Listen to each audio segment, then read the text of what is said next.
Bonjour Jean-François Vautrin, Bonjour. vous êtes scénographe, peintre, graphiste. En mai 68, vous aviez 21 ans.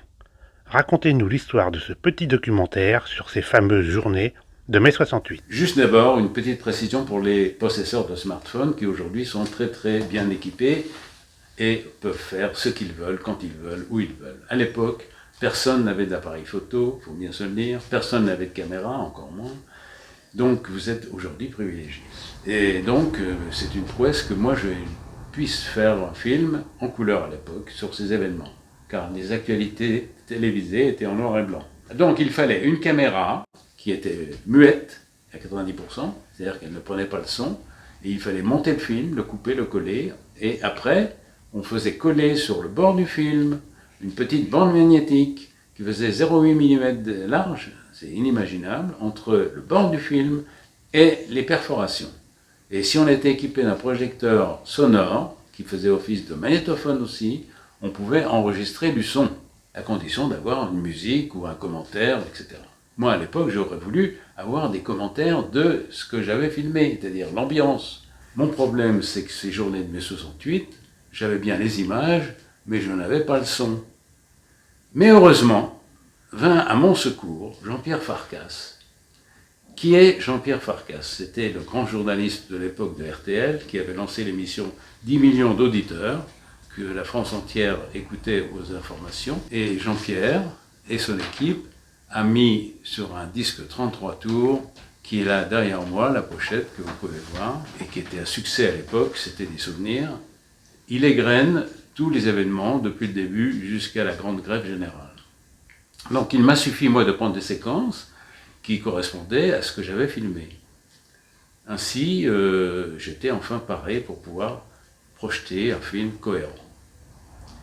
Vous allez voir aussi dans ce film, au début du film, une typographie qui marque une chose qui n'a rien à voir avec le film. Elle dit « Le cinéma, c'est quoi ?» Alors pourquoi ça? Personne ne s'en rend compte, d'ailleurs j'aurais pu ne pas raconter l'histoire parce qu'on ne le voit pas très bien. C'est que j'avais préparé un film sur le cinéma et j'avais donc déjà tourné le titre avec un effet de zoom avant, comme vous le verrez.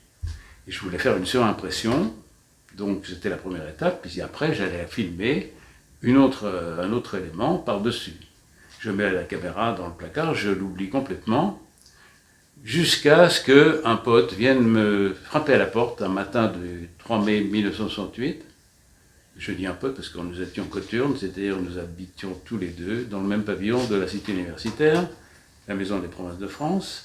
Je lui ouvre la porte et il me dit « Bon, Jean-François, enfile tes baskets, prends ta caméra, on file au bout de Mich, il y a une manifestation qui est en train de dégénérer, tu vas filmer. » Et la manifestation, en fait, était le commencement des heurts entre policiers et manifestants. Ça, c'est un détail. D'autres détails, c'est par exemple le jour de la grande manifestation qui dégénère en émeute, rue Gay-Lussac, où des dizaines de voitures sont incendiées. Je n'ai pas pu me rendre sur place, on comprend bien pourquoi, ça se passait jusqu'à 5 heures du matin. Donc au premier métro, je fonce là-bas et je filme. Mais vous allez voir plus précisément, par exemple, sur une photo du grand reporter, photographe Caron, qui a disparu au Cambodge en 70. Je vous invite à aller voir toutes ces expositions de photographie. Il n'y avait pas du tout de gens qui photographiaient malgré l'événement incroyable de la nuit. Il n'y a personne n'a un appareil photo en main. Aujourd'hui, il y en aurait 30, 40, 50. J'aperçois à travers des voitures calcinées un homme en impermastic blanc, avec au bras gauche, je crois, un brassard marqué presse, un micro à la main, et il parlait à son camarade cadreur en face de lui, avec une grosse caméra 35 à l'épaule. Donc je le regarde, je m'approche, il me fait signe, et on fait chacun un bout de chemin, et il me dit « Vous êtes cinéaste amateur ?» Je dis « Oui. » « C'est de 8 mm ?»« Oui. » Alors faites attention, car si vous donnez ça à développer en France, vous n'aurez pas votre film. Le laboratoire aura la consigne de vous dire qu'il a été perdu.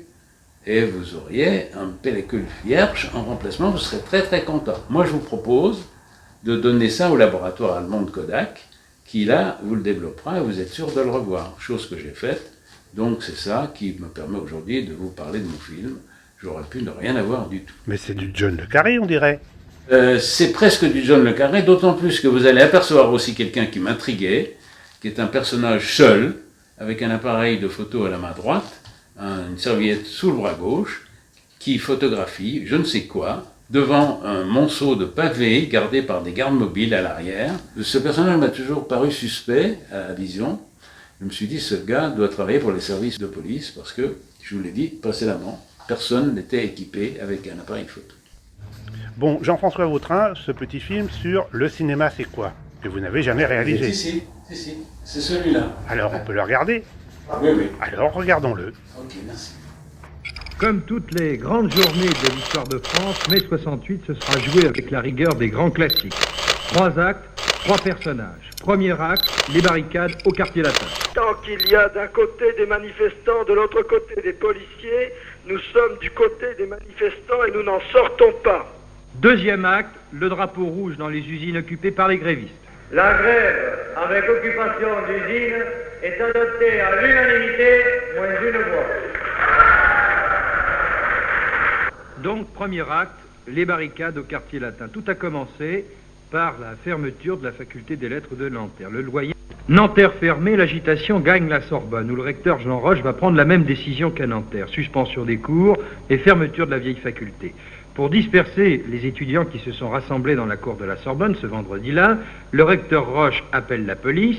L'entrée des gendarmes mobiles dans la cour va provoquer la première explosion de colère. Et bientôt, aux portes de la Sorbonne, la première bataille, les premiers pavés, les premières grenades, la première barricade. Dans l'atmosphère empuantie par les gaz lacrymogènes, les policiers continuent de ratisser le boulevard Saint-Michel. Ils s'engouffrent dans la rue Cujas, ils ratissent vraiment un coup de matraque. Attention François, il y a un pavé. Les policiers se sont retranchés derrière leur car. Ils se protègent avec leurs boucliers. Quelques boulons volent. Les étudiants maintenant essayent de renverser une 404, puis une 2 chevaux. Maintenant, ce sont les policiers qui viennent de passer à l'attaque. Le front des étudiants a reculé. C'est une véritable bataille rangée.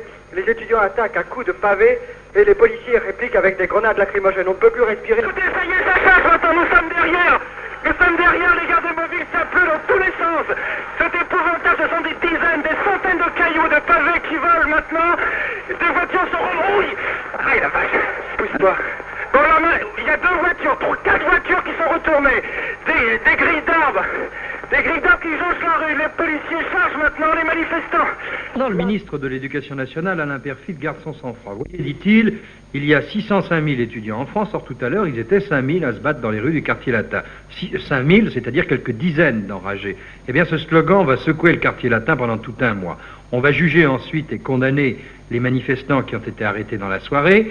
Et l'UNEF de Jacques Sauvageau, avec les professeurs du SNESUP autour d'Alain Gesmard, vont lancer la grève générale. Lundi 6 mai 68, la deuxième journée d'émeute. Cohn-Bendit et 7 de ses camarades doivent passer devant le conseil de discipline de la Sorbonne. La matinée est relativement calme et après une longue randonnée où les manifestants ont réussi à tourner les forces de l'ordre, les étudiants reviennent au quartier latin. Il fait très beau, ce sera certainement la plus sauvage des batailles du quartier latin. Écoutez, ça y est, ça chasse, maintenant nous sommes derrière. Nous sommes derrière, les gardes mobiles, ça pleut dans tous les sens. C'est épouvantable, ce sont des dizaines, des centaines de cailloux, de pavés qui volent maintenant. Des voitures se rerouillent. Ah, la vache, pousse-toi. Ce n'est qu'un début, la bataille va recommencer en fin de soirée autour de l'église Saint-Germain-des-Prés. Le bilan est très lourd, près de 800 blessés de part et d'autre. Alors l'UNEF décide une nouvelle manifestation pour le lendemain 7 mai. Cette fois, à Denfert-Rochereau, il y a des professeurs et il y a aussi quelques ouvriers. Aucun incident, la manifestation est réglée par une sorte d'entente tacite entre les 2 services d'ordre, celui du préfet Maurice Grimaud et celui de l'UNEF. Ce soir-là, 7 mai, une seule photo pour l'histoire. Les drapeaux rouges et les drapeaux noirs montent à l'Arc de Triomphe. Je vois des drapeaux rouges brandis, des drapeaux noirs, et c'est vraiment un spectacle assez extraordinaire et bien sûr inhabituel de voir tous ces garçons casques de moto avec des mouchoirs sur le nez Alors, la réouverture des facultés, c'était l'un des 3 mots d'ordre de l'UNEF. On peut donc espérer à ce moment-là que l'atmosphère va se détendre. Il n'en est rien, la Sorbonne n'est pas ouverte, et pendant les 48 heures qui vont suivre, la température va encore monter. Vendredi 10 mai, ce sera le grand soir. C'est la grande nuit des barricades de la rue Gay-Lussac. Et comme dans toutes les grandes journées de mai 68, on commence dans l'ordre, on finit aux barricades.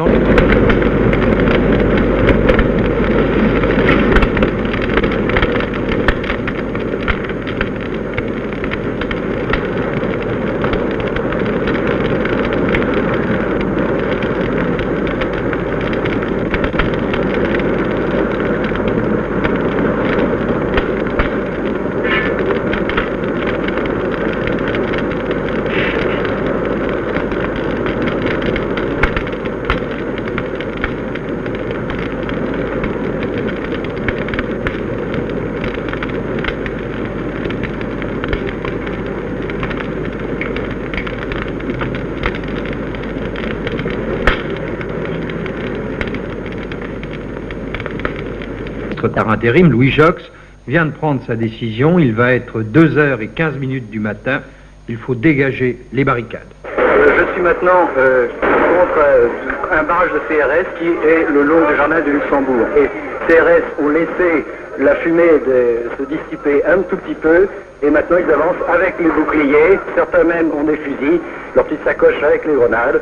Vous entendez des explosions assez fortes.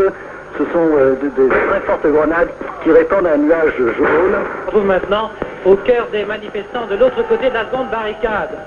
Il doit y avoir en tout dans cette rue Gay-Lussac jusqu'à présent une quarantaine ou une cinquantaine de voitures en feu. Et une à une, les barricades seront reprises. Sous chaque porte cochère, on se bat. À chaque coin de rue, c'est une embuscade pour les forces de l'ordre qu'on bombarde les toits. Jacques Monod, le prix Nobel, des hommes politiques, des parents affolés, des médecins, et même le nouvel archevêque de Paris, Monseigneur Marty, cherche à séparer les combattants. À l'aube du 11 mai, le préfet, Maurice Grimaud, parlera de guérilla. Il y aura près de 400 blessés et personne ne comprendra pourquoi il n'y a pas eu de mort cette nuit-là dans les derniers combats de la rue Gay-Lussac. Et voici les fusées, les premières fusées qui arrivent. Attention! Attention! Les premières fusées tout près de nous, ne vous affolez pas que c'est des manifestants, mais la rue est envahie complètement. Il y a un barrage qui flambe. Les gens aux fenêtres essaient toujours de jeter des seaux d'eau sur ces incendies. La dernière barricade maintenant va être attaquée dans quelques temps. Les étudiants fuient en direction de la rue Claude Bernard. Maintenant on en pleure. Enfin les grenades lacrymogènes fusent déjà à la hauteur de cette rue Claude Bernard. Vous voyez que la progression des forces de police est importante et qu'ils ont maintenant pratiquement le terrain conquis. Au cours de cette longue nuit de la rue Gay-Lussac, la France a découvert qu'elle était au bord de la guerre civile. Les syndicats lancent la grève générale pour le lundi suivant, ce sera le 13 mai.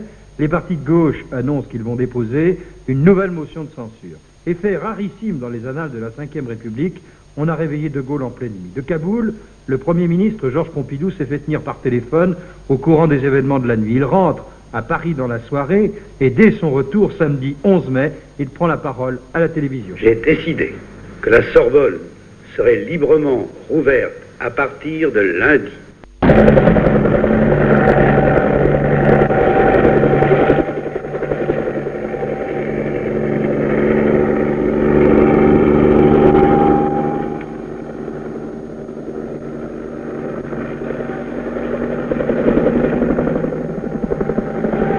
Et dans la rue, les étudiants vont bientôt être rejoints par d'autres jeunes, des ouvriers. Fin du premier acte, les drapeaux rouges vont maintenant éclater dans les usines. Ce sera l'acte 2 de mai 68.